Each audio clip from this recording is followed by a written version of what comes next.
সালামু আলাইকুম। আমরা আজকে দেখাবো আপনারা কিভাবে সরকারি চাকরির কিভাবে নিজে আবেদন করবেন, তবে সবগুলা সেম না। আজকে আমি দেখাবো যে পিডিবিতে, যেমন আপনারা যখন পিডিবিতে আবেদন করবেন এরকম একটা লিঙ্ক থাকবে। এই লিঙ্কটার মধ্যে প্রথমে আপনাকে ক্লিক করতে হবে। আমার ভিডিওর কমেন্ট বক্সে আমি লিঙ্কটা দিয়ে দেবো। যারা পিডিবিতে আবেদন করতে চান আপনি চাইলে নিজেই কিন্তু আবেদন করতে পারেন। তো এরপরে আপনি চাইলে এই লিঙ্কে আপনি কি করবেন, ক্লিক করবেন। এই যে লিঙ্কে আমি ক্লিক করলাম, লিঙ্কে ক্লিক করার পরে এরকম একটা অপশন আসবে। হ্যাঁ, এরকম অপশন আসার পরে এইখানে কারেন্ট যে সার্কুলার, যে প্রথম যে অপশনটা আছে এইখানে আপনি একটা ক্লিক করবেন। এই যে আমি এটার মধ্যে একটা ক্লিক করলাম। আরেকটা কথা সবাইকে বলতেছি, আপনারা কৃতজ্ঞতার সাথে এই ভিডিওগুলো তো সাধারণত কোথাও পাবেন না। আপনারা এই ভিডিওটা অবশ্যই শেয়ার করে দিবেন এবং কমেন্ট করে আমাকে মতামত জানাবেন, যাতে পরবর্তীতে আপনাদের কোন কোন ভিডিও দরকার আমি দেখাবো ইনশাল্লাহ। এরপর এরকম অপশন পাবেন। এই অপশন পাওয়ার পরে আপনার যে কাজটা করতে হবে, এই যে এখানে আপনি ক্লিক করবেন অ্যাপ্লিকেশন ফর্ম ক্লিক অনলাইন, এখানে আপনি ক্লিক করবেন। ক্লিক করার পরে দেখেন কি আসে আমাদের, এই যে অ্যাপ্লিকেশন, এখানে আমি ক্লিক করলাম। ক্লিক করার পরে এইরকম একটা স্ক্রিন শো করবে। এখানে দেখেন substation engineer, electrical, mechanical, power. তো ধরেন আমি আজকে এখানে সিভিলের আবেদনটা দেখাবো, তো আমরা এখানে ক্লিক করব কোথায়, এই যে সিভিল, এইটার মধ্যে আপনি ক্লিক করবেন। অপশন সিলেক্ট করে নেক্সটে ক্লিক করলেন, এইরকম একটা ইন্টারফেস আসবে, অর্থাৎ স্ক্রিন আসবে। স্ক্রিন আসার পরে আপনার যে কাজটা, এখানে দেখেন একটা অপশন হচ্ছে প্রিমিয়াম মেম্বার জব।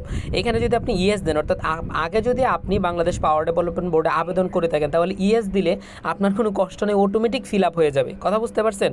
আর যদি আপনি এখানে নো দেন তাহলে আপনাকে নতুন করে করতে হবে। তো আমি এখানে নতুন করে করব, এই নো ক্লিক করে আমি নেক্সটে ক্লিক করলাম। নেক্সটে ক্লিক করার পরে দেখেন একদম এই ধরনের একটা ফেস আসছে, স্ক্রিনের এরকম একটা ফেস আসছে। এইখানে আপনি আপনার তথ্যগুলো দিবেন। এখন তথ্যগুলো কি, যেমন এইখানে আপনার নাম, এরপরে আপনার বাবার নাম, হ্যাঁ, এরপরে আপনার এখানে বাংলাতে দিবেন পিতার নাম, এখানে মাতার নাম, এই সবগুলো আপনি দিলেন। আর দেওয়ার পরে এই বার্থ রেজিস্ট্রেশন দিবেন, ন্যাশনালিটি যেমন আমি এখানে ন্যাশনালিটি বাংলাদেশ দিবেন, রিলিজিয়ন ইসলাম দিবেন। তো এইগুলো কি আসে আমি একটু দেখাই আপনাদেরকে। দেখেন এখানে মা বাবার নামগুলো তো আপনারা পারবেন। ন্যাশনালিটির মধ্যে যদি আপনি ক্লিক করেন অটোমেটিক বাংলাদেশ সিলেক্ট হয়ে যাচ্ছে। রিলিজিয়নে ক্লিক করলে আমরা ইসলাম দিলাম, জেন্ডারে ক্লিক করলে আমরা মেল দিলাম। ন্যাশনাল আইডিতে যদি আপনি ক্লিক করেন ইয়েস দেন, ন্যাশনাল আইডিতে ক্লিক করার পরে যখন আপনি এখানে ইয়েস দিবেন তখন দেখবেন যে এই পাশে একটা নতুন ঘর হয়ে গেছে।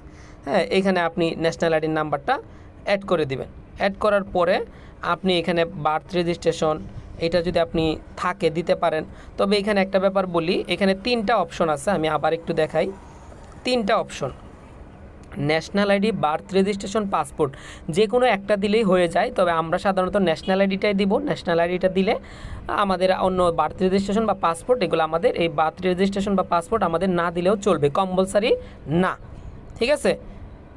এরপরে আসেন মেরিডিয়াল স্ট্যাটাস, এটার মধ্যে যদি আপনি ক্লিক করেন সিঙ্গেল দিবেন। এরপরে এখানে আপনার মোবাইল নাম্বার দিবেন। আমার মোবাইল নাম্বার 01926 38 16 70, এইটাই আমার হোয়াটসঅ্যাপ নাম্বার। আপনাদের যদি কারো কী ব্যাপারে এই বিষয়গুলো নিয়ে প্রবলেম, তাছাড়া পড়াশোনার যদি কোনো পরামর্শ থাকে, আমি আবারও বলতেছি শুধুমাত্র পড়াশোনার পরামর্শ থাকলে আমাকে এই নাম্বারে হোয়াটসঅ্যাপে নক করবেন। কি বই পড়বেন অথবা কোন বই পড়লে বেশি কমন পাবেন, হ্যাঁ, এটা আপনি আমাকে এই নাম্বারে হোয়াটসঅ্যাপে নক করলেই আপনি পাবেন। এরপরে এই মোবাইল নাম্বারটা আপনি আবার দিবেন।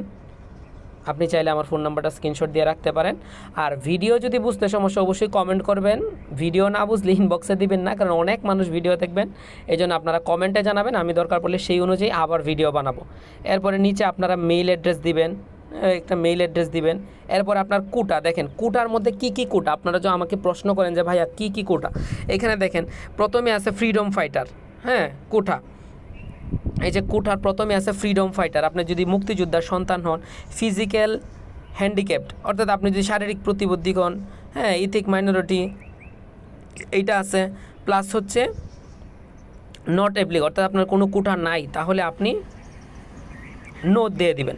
ডিপার্টমেন্টাল স্ট্যাটাস একটা অপশন আছে, এটা অবশ্যই ফিল আপ করতে হবে। অর্থাৎ পিডিবিতে যদি আপনার কেউ চাকরি করে, কথার কথা, বা ডিপার্টমেন্টাল যদি কোনো ক্যান্ডিডেট থাকে, এছাড়াও এর বাইরে যেমন গভর্ন এমপ্লয়ে আপনার যদি কোনো ক্যান্ডিডেট থাকে রেফার করতে চান, বা সেমি গভ, অর্থাৎ রেফারেন্স দিতে চান আপনি, যেমন আপনি যদি গভর্ন এমপ্লয়ে এখানে চাপ দেন দিতে পারেন। তবে এগুলো নট অ্যাপ্লিকেন্ট দিয়ে ভালো, এগুলা খুব একটা ইম্পর্টেন্ট না।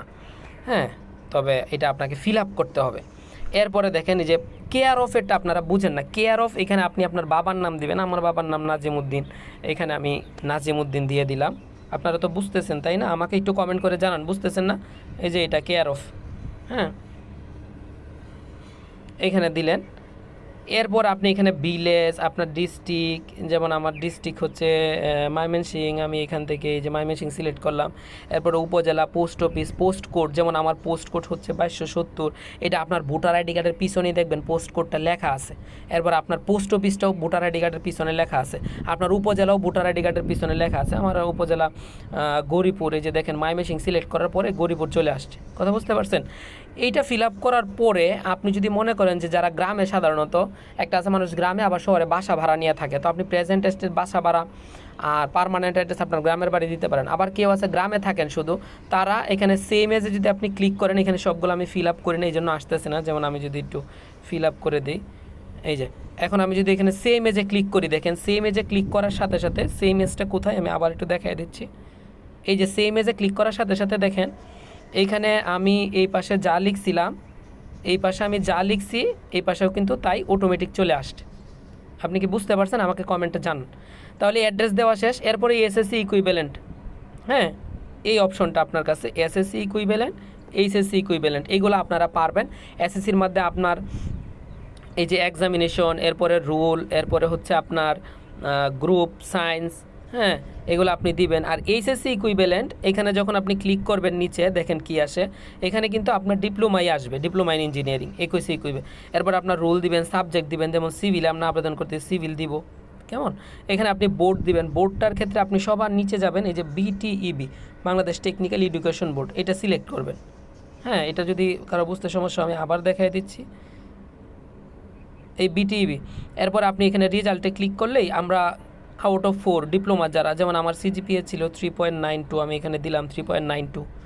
এরপর আমার যেমন পাসিং ইয়ার ছিল আমার 2017, আমি এখানে পাসিং ইয়ার 2017। মানে খুবই সহজ। সেমভাবে এইখানে যখন আপনি এসএসসি ফিল আপ করবেন, এসএসসির ক্ষেত্রে কিন্তু আউট অফ 5, তখন আমার এসএসসিতে ছিল 4.94, আমি এখানে দিব ওই যে 4.94। এরপরে পাসিং ইয়ার আমার এসএসসির পাসিং ইয়ার 13, আমি এখানে দিলাম 13, কেমন। আর রোল নাম্বারগুলো আপনারা আপনার মতো করে দিবেন, এগুলো আমার মনে হয় না দেখাইতে হবে। এরপরে দেখেন এখানে কিছু অপশন আছে, একটু দেখাই। গ্র্যাজুয়েশন, যদি আপনি ডিপ্লোমার পরে বিএসসি গ্র্যাজুয়েশন কমপ্লিট করে থাকেন, আপনি চাইলে এখানে দিতে পারেন, শো করতে পারেন ইফ অ্যাপ্লিকেবল। এখন কিন্তু এটার মধ্যে ক্লিক করলেই আপনি এই যে লেখা চলে আসবে। আগে আপনাকে কি করতে হবে? ইফ অ্যাপ্লিকেবলে ক্লিক করতে হবে, এই যে এই লেখাটার উপরে ক্লিক করতে হবে। ক্লিক করলে তখন এখানে আপনাকে ভিতরে লেখার জন্য সুযোগ দিবে। তবে যেহেতু আপনি ডিপ্লোমার পোস্টে আবেদন করতেছেন, এটা আপনার না দিলেও কোনো সমস্যা নাই, ঠিক আছে। এমনকি আপনি যদি এইখানে মাস্টার ডিগ্রিও দিতে চান, এই যে মাস্টার ডিগ্রি ইকুইভ্যালেন্ট, এটাও চাইলে শো করে। এখন আপনি ডিপ্লোমার পোস্টে আবেদন করতে পারেন, তারপরে যদি কেউ মনে করেন আপনি কষ্ট করে পড়াশোনা করছে এখানে দিব, আপনি দিতে পারেন, কোনো সমস্যা নাই, কেমন। তো আমি এখানে দিলাম না। এরপরে আরও অপশন আছে, এমফিল যদি করেন, পিএইচডি করেন, সব আপনি দিতে পারেন। তবে সবচেয়ে গুরুত্বপূর্ণ যেটা চাকরি পাওয়ার ক্ষেত্রে, এইটা অনেকে আবেদন করার সময় দেন না, সেই অপশনটা হচ্ছে এইটা, জব এক্সপিরিয়েন্স। এটা অনেকে দেন না, যে কি দিলে কী হবে। কিন্তু একটা আবেদনের কপি যখন আপনি আবেদন করেন, তখন কিন্তু ভাইভাতে গেলে এই আবেদনের কপিটাই কিন্তু তাদের কাছে থাকে, যে এই ছেলেটা আসলে তার আবেদন কপিতে কী কী উল্লেখ করছে। তো অনেকে এটা আসলে দিতেছেন না, আমি বলবো এটা দেন, এটা আপনার চাকরি পাওয়ার জন্য খুবই গুরুত্বপূর্ণ। এখানে সেম আপনি যখন ইফ অ্যাপ্লিকেবল ক্লিক করবেন, ভিতরে লেখার সুযোগ দিবে, তখন এখানে যেমন আপনার এমপ্লয়মেন্ট আইডি, যেখানে আপনি জব করতেন তার আইডি, কোন পদে জব করতেন, যেমন আপনি যদি সিভিলের এসি পদে জব করেন, এখানে এসি লিখলেন। এরপর আপনি কখন থেকে কখন জব করছেন, আপনি এখানে একটা তারিখ দিলেন, হ্যাঁ, এত তারিখ থেকে। এরপরে কত তারিখ পর্যন্ত জব করছেন, এই যে এখানে আপনি চাইলে ক্যালেন্ডার চেঞ্জ করতে পারেন, হ্যাঁ, এবার সেট করে দিবেন। কথা বুঝতে পারছেন? আর এই ধরনের ভিডিও যদি আপনারা পাইতে চান, অবশ্যই আমার ভিডিও শেয়ার করতে হবে। আমি বলবো যারা ভিডিওটা দেখবেন সবাই শেয়ার করবেন, তাহলে আপনাদের সামনে আরও কিছু সার্কুলার আছে, এগুলো আমি সব দেখাবো আপনাদের। হয়তো আপনার 50 টাকা 100 টাকা আবেদন করতে যে টাকাটা লাগে, এটা হয়তো আপনার বেঁচে যাবে, ঠিক আছে। এটা গেল। এরপরে হচ্ছে এখানে আপনি চাইলে এই যে অর্গানাইজেশন, আপনার প্রতিষ্ঠানের নাম, এরপরে হচ্ছে অ্যাড্রেস, আপনার প্রতিষ্ঠান যেখানে জব করতেন ওখানের অ্যাড্রেস, আপনি চাইলে এগুলো দিতে পারেন। এটার পরে আপনি যে জব করতেন, এখানে কি কি কাজ করতেন, জব ডেসক্রিপশন, আপনার ওখানে কাজের পরিধি কী ছিল, আপনি চাইলে এইগুলা এখানে সুন্দর মতো লিখতে পারেন 300 ওয়ার্ডের মধ্যে। এখানে আপনি 300 ওয়ার্ডের মধ্যে এগুলা কী করতে পারেন, লিখতে পারেন। এই যে এই জায়গাটার মধ্যে আপনি চাইলে 300 ওয়ার্ডের মধ্যে আপনার কাজের পরিধিটা লিখতে পারেন। কেমন? এই তো আপনার আবেদন শেষ। এরপরে এখানে আপনার একটা লেখা আছে, সেটা হচ্ছে এই যে এইটা আপনাকে ফিল আপ করতে হবে সুন্দর মতো। এখানে ভুল হইলে কিন্তু আপনার আবেদন হবে না। তো এইটা আপনি যেমন এখানে আমাদের আছে কত দেখেন, আছে কত বড় হাতের জেড, এরপরে আছে জে, এরপরে টি, এরপরে কে, এরপরে 3, এরপরে হচ্ছে 8। এইটা আমি এরপরে আমাকে কি করতে হবে, টোটাল আমার কাজ শেষ। এই যে সাবমিটে আমি কি করব, ক্লিক করে দেব। সাবমিটে ক্লিক করার পরে মজার ব্যাপার দেখেন কি আসে। আমি সাবমিটে ক্লিক করলাম। সাবমিটে ক্লিক করার পরে আরও গুরুত্বপূর্ণ ইস্যু হচ্ছে, আপনি যদি কোথাও ভুল করে থাকেন, যেমন দেখেন আমি এখানে আমার নিজের আবেদন নাম লিখছিলাম না, তার মানে এটা আমাকে বলতেছে আপনি এটা ফিল আপ করেন।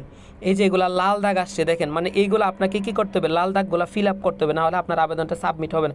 সুতরাং আপনি যদি ভুলও করেন কোনো ভয় নাই, সাবমিটে গিয়ে আপনার ক্লিক করলে আপনার কি আসবে, কোথায় ভুল করতেছেন এটা তারা দেখাবে। যেমন দেখেন এই যে আমি এখানে মোবাইল নাম্বার দিছিলাম, এগুলো কিন্তু সবুজ কালি। এই যে এখানে ন্যাশনাল আইডি দিছিলাম, এগুলো কিন্তু সবুজ, মানে আমি ফিল আপ করে গেছি। আর যেগুলো ফিল আপ করছেন এগুলো রেড কালার আসছে। তো যখন আপনি আবার সুন্দর করে ফিল আপ করবেন, তখন নিচে কি হবে দেখবেন, এই নিচে আপনার এইটা তখন লাস্টে যায় আবার এই জায়গাটা আপনাকে কি করতে হবে, যদি এটা দেখবেন যে অনেক সময় এটা লেখাটা চলে গেছে, তখন আবার এটা লিখতে হবে। লেখার পরে আপনি এই যে একটা অপশন আছে এখানে টিক চিহ্ন দিতে হবে, এই যে এই অপশনটা ঠিক চিহ্ন দিবেন, সাবমিট করবেন, বাস আপনার আবেদনটা সাবমিট হয়ে যাবে। আমার মনে হয় যে এই ধরনের ভিডিওগুলো আপনাদের জন্য খুবই ইফেক্টিভ। আপনারা আমার পেজটা ফলো করবেন এবং আমার আইডিটা ফলো দিয়ে রাখবেন।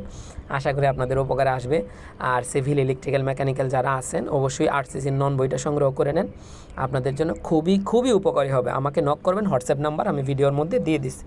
ধন্যবাদ সবাইকে, সবাই ভালো থাকেন, সুস্থ থাকেন। আসসালামু আলাইকুম।